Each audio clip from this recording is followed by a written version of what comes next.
Bonjour, réflexion biblique 2. Il y a juste une chose, la première réflexion que j'avais, c'était sur le pardon. Il y a une phrase, on parle bien de Jésus sur la croix, pas de Dieu sur la croix. Je l'ai zappé. L'essentiel, c'est de rectifier. Bien, la vérité.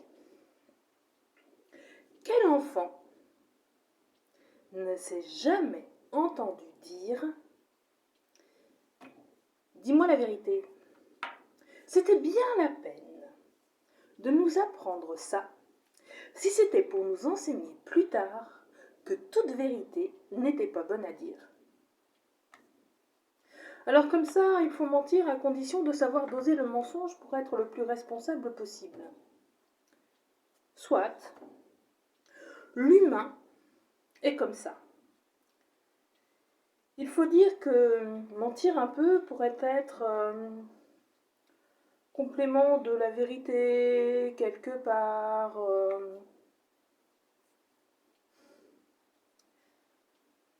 Faudrait peut-être être honnête avec soi-même. Ça inclut quoi face à Dieu? 1 Timothée 2,7. Je dis la vérité, je ne mens pas.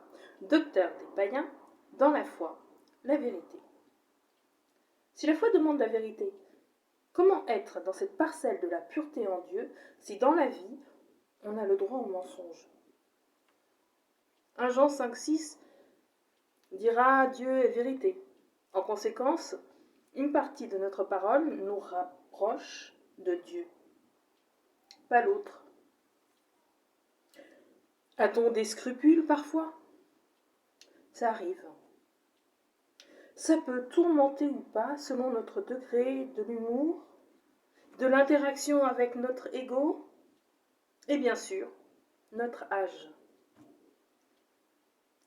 1 Pierre 1,22 nous indiquera de purifier nos âmes dans l'obéissance à la vérité.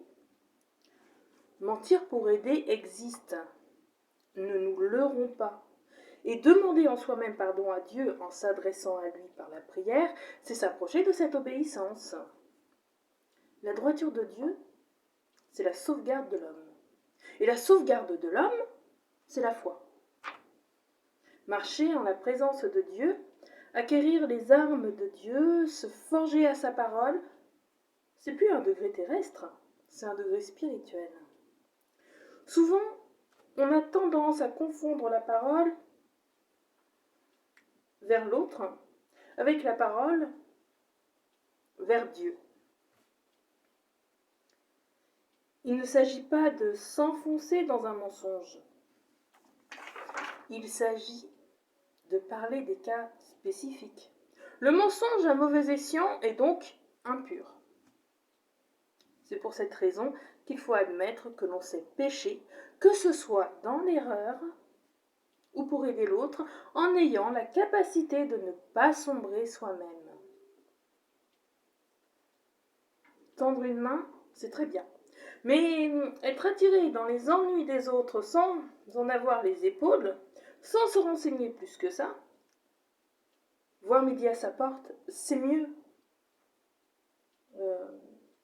pour regarder l'horizon. L'horizon que Dieu préconise pour chacun d'entre nous. C'est admettre que même si les épreuves sont difficiles, la vérité nous fait plus droit que le mensonge. Ne pas se tromper de mensonge, c'est être libre dans sa pensée. Et être libre dans la vérité, c'est la vérité de Dieu. Bonne journée.